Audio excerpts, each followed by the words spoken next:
This is what I did as a homeschooling dad beginner. So the first thing I did was look into the laws in your state.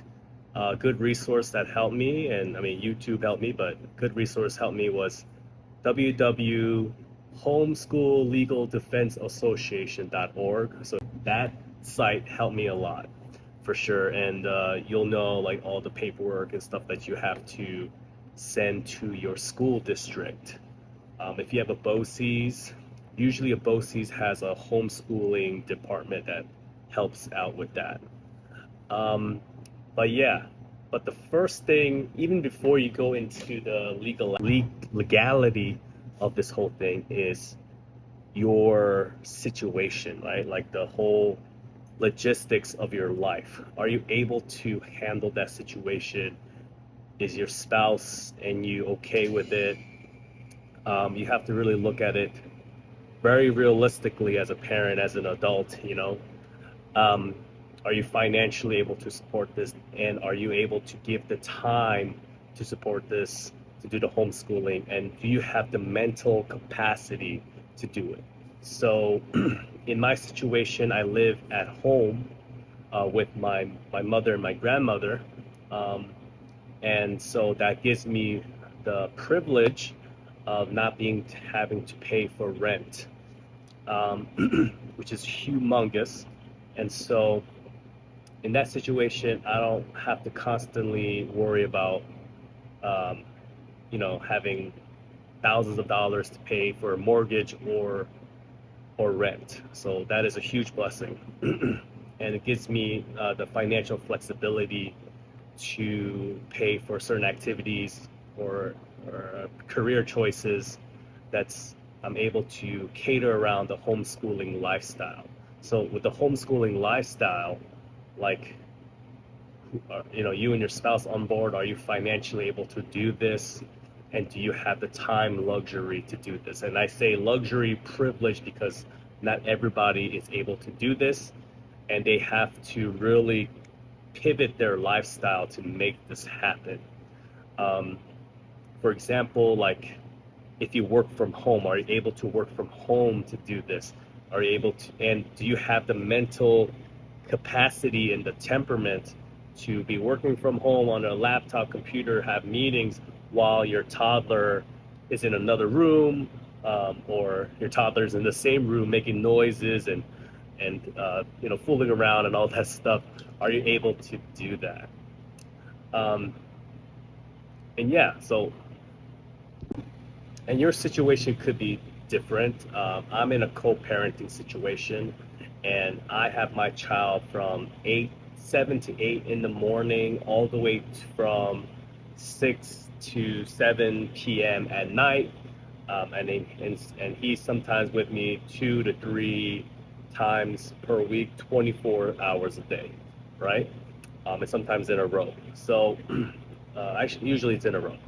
So he's with me most of the time, and I have a homeschooling lifestyle where I do work from home, or I'm able to work at night where he's not with me, or I'm in a situation where I can work with my toddler with me in the same room. So and you can do that, if you're building, you build certain relationships, or you build a business where people, your clients or whoever you're working with, have a certain idea, have a certain expectation that, oh, you're with your kid all the time, and they're tolerant about that.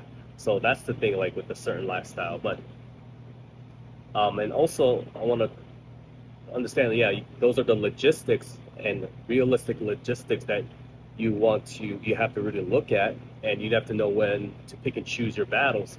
But another thing I want to point out, and which is definitely the most important thing, is your mental capacity and your mindset of living this lifestyle and doing this for your child. So from the get-go, when I knew I was going to become a father, I had a mindset, I'm going to homeschool my child no matter what. And my toddler is all about me, all about being homeschooled as well. But anyway, I had that mindset. So do you have the mindset of doing that? And do you have the mental capacity to do that? Some people don't, and I don't judge because it is tough. It's tough raising children. Okay, as they say, you need a village to raise a child, right? And you really do. And sometimes you have to be the village, right, for your child. So that means you have to know all different skill sets and wear different many hats.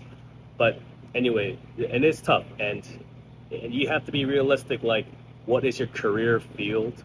If you're in a career field where your child can't be there all the time, yeah, that's the reality.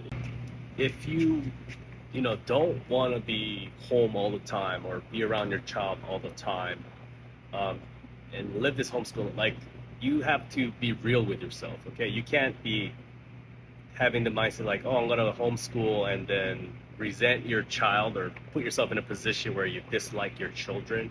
Like, this is real, right? Like, you're a human being, and it's hard to tolerate your child.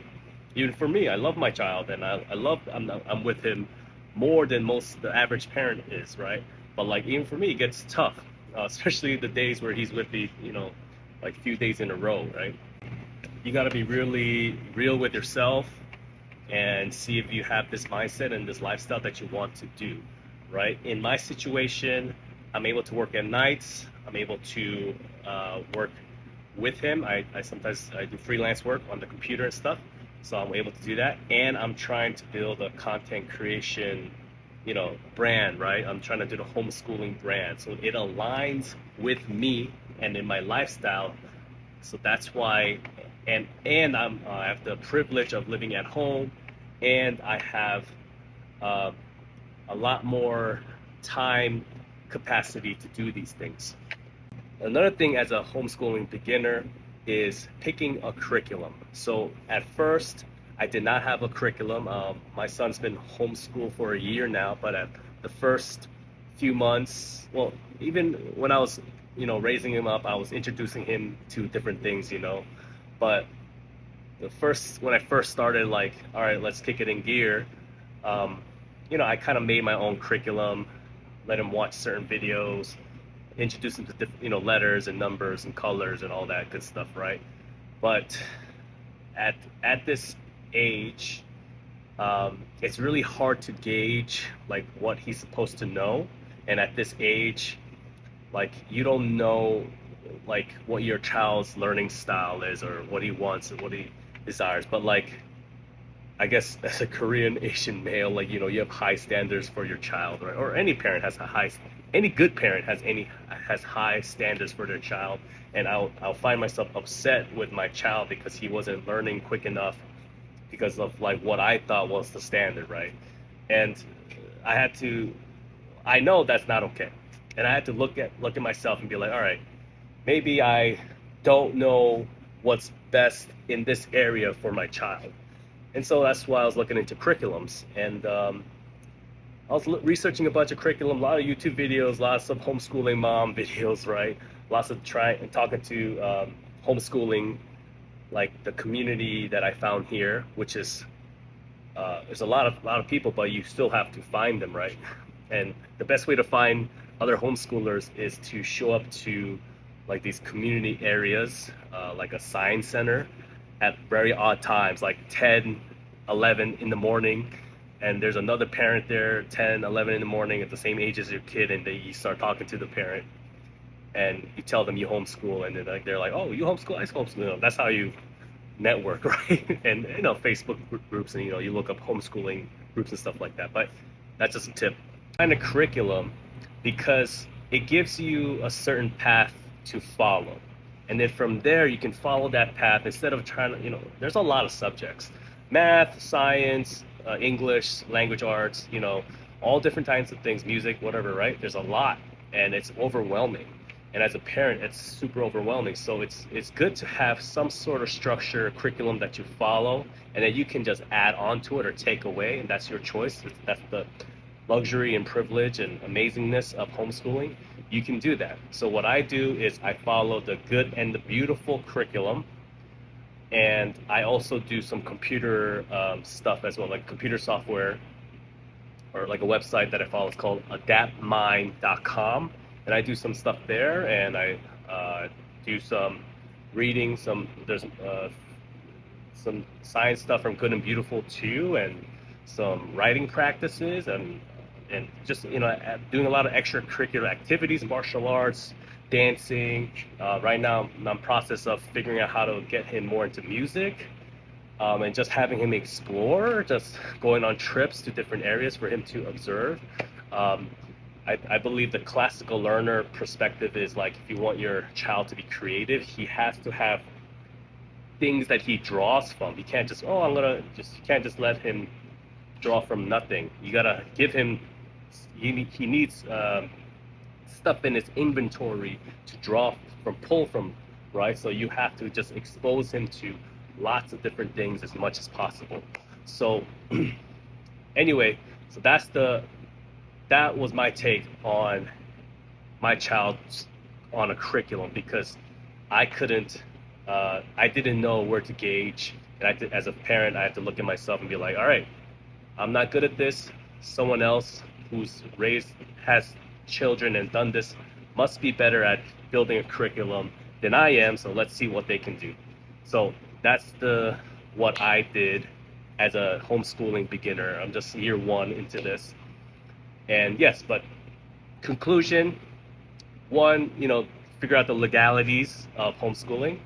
Two, understand your situation, the logistics behind this, your finances, the logistics of time, like if you can work during the day and evenings, and if you're in a co-parenting situation, if your spouse is able to work full time, so that your other spouse can work, homeschool at home. Also, like, do you want to do it? Does your spouse want to do it? Are they able to take on this role? And are you able to take on this role, having the mental capacity and desire to do this, right? And being organized, all that good stuff. Like, are you able to do this? And lastly is picking a curriculum. If you are capable of figuring out your own curriculum, that's fantastic, right? But it's also great to follow curriculum, and it's also okay if your child is evolving, picking different curriculums, so that your child can evolve. So, but that's my 2 cents on tips on if you're gonna start homeschooling or if you're a homeschooling beginner. Yeah, that's all. Till next time, guys. Peace.